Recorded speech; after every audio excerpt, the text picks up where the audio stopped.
ሀገር የምትገለጸው ፕሮቶኮል ብቻ ከሆነ ውጤት የለውም መቀየር አለበት ይሄ አውድ እያንዳንዷ ነገር ከናሽናል ኢንትረስት አንፃር መመዘን አለባት የሚል ውሳኔ ነበረን ፖሊሲያችንን ቀይረናል ጎረቤት ላይ የሚያተኩር የንግድ ስርዓት የሚያሰፋ ወዳጅ የሚያበራክት እንዲሆን አርገን ለመስራት በአራት ኤ ነው የከፈልነው የመጀመሪያው ኤ አክቲቭ ያለው አክቲቭ ማለት ዓለም እየተወናበደ ነው ያለው የነቃ ግን ደግሞ ገለልተኛ መሆኑን የማይስት ዲፕሎማሲ መንቃት አለበት ንቁ ሆኖ መከታተል አለበት በየቀኑ ስለሚወነባበድ አንድ ቀን ብንዘናጋ ያልፈናል ነቅተን መጠበቅ አለብን ግን ደግሞ ገለልተኛ መሆን አለብን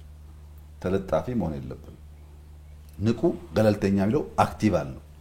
ሁለተኛው ደግሞ ኦልተርናቲቭ ማበራከት አለብን ኤክስ ወዳጃችን ስለሆነ በቃ ሳይሆን ከየአህጉሩ ከየመንደሩ ሳንቅ ሳናራክስ የልብ ወዳጆች የኢትዮጵያ ወዳጆች ማፍራት አለብን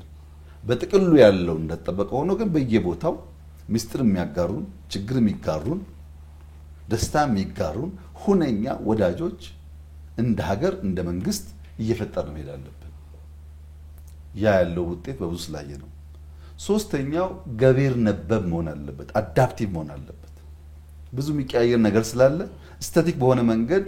አንድ ያሰብነውን እቅድ ፍላጎት በዘላቂነት እናሳካ አንችልም ገቢር ነበብ መሆን አለብን ስንል አዳፕቲቭ መሆን አለብን ስንል ከሪዮት ዓለም እስረኛ የጸዳ መሆን አለበት ከሆነ እስታቤ እስረኛ የጸዳ መሆን አለበት ለምሳሌ ሚድል ኢስት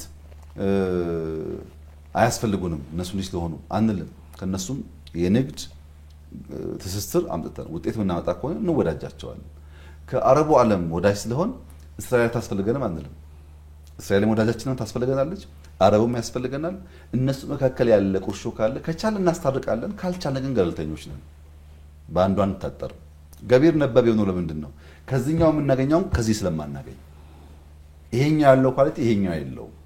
እኛ ፕራግማቲክ ነን የምናገኘው ነገር በሚለይ መንገድ ነው የሚሄደው የመጨረሻው ግን አጀንዳ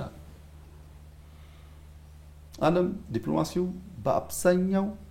አጀንዳ ተቀባይ ነው ኮክ ይደረጋል ይነገራል በድግግም ይሰበካል እሱ ነው አጀንዳው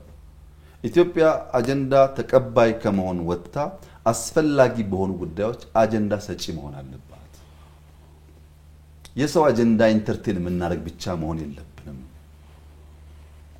በዓለም አቀፍ ተቋማት በሚያስፈልጉን ጉዳዮች ለመሳተፍ አሰርቲቭ በሆነ መንገድ ቦልድ በሆነ መንገድ ዲማንድ ማድረግ አለብን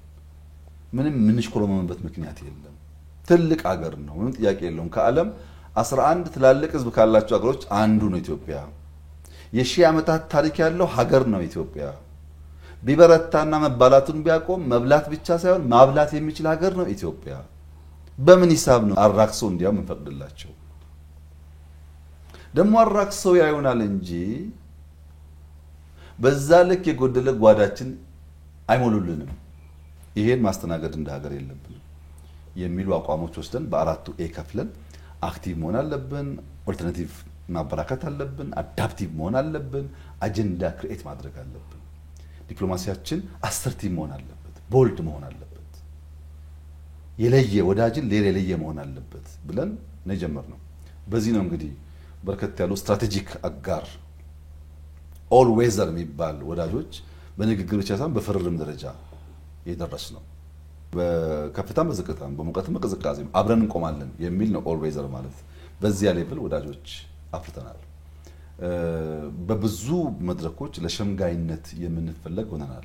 ይሄ አንዳንድ አውራ ዘለል አማተር ፖለቲከኞች እንደሚያወሩት ሳይሆን ኢትዮጵያ የተከበረች ሀገር ናት በዓለም መድረክ ላይ በዚያም ልክ በብዙ ዓለም አቀፍ ጉዳዮች ላይ እንድትሳተፍ የምትፈልግ ሀገር ናት የብሪክስ አባል ሀገር ናት የብሪክስ አባል የሆነው ዝም ብሎ በዋዛ አይደለም ቅድም ባልኩት መንገድ ነው እኛ ደቡብ አፍሪካ ስንሄድ የብሪክስ አባል እንደምንሆን ከምሽቱ 12 ሰዓት አንድም የብሪክስ አባላት አልወሰኑም ኢትዮጵያን አለማስገባት ያለውን ጉዳት ካስገነዘብን በኋላ ከሚድናይት በኋላ ነው ኢትዮጵያ ገብታ ጧት የታወጀው ማለት ነው ከገባች በኋላስ ዝም ብላ አባል አለችም ኢትዮጵያ አጀንዳ ያላት ሀገር ናት ኢትዮጵያ በቅርቡ ብራዚል ላይ የሚኒስትሮች ስብሰባ ነበር ብሪክስ በሚመለከት እዛ ውስጥ ጠንከር ያሉ ሐሳቦች ካላቸው እና ባካችሁ ይሄን ጉዳይ ብትተውልን ብታናግሩን ከሚባሉ ሀገሮች አንዷ ኢትዮጵያ ናት። እኔ አልሄድኩም፣ ሄደው ውጭ ጉዳይ ሚኒስትሩ ነው። ግን ጠንከር ያለ አቋም ስለነበረን ወደ እኔ ሽምግልና የሚልኩ ሰዎች አሉ። በዚህ ጉዳይ ብትለሳለሱ፣ ይሄን ብትተው፣ ይሄን ብትፈቅዱ የሚሉ ሀገራት መልእክት ልከውብኛል። ዝም ብሎ አበላለንም። አጀንዳ ያለን አጀንዳችንን አሰርቲቭ በሆነ መንገድ የምናነሳ አርጊው የምናደርግ ፍላጎቶቻችንን ለማሳካት የምንጥር ሆነን ነው የተገኘ ነው።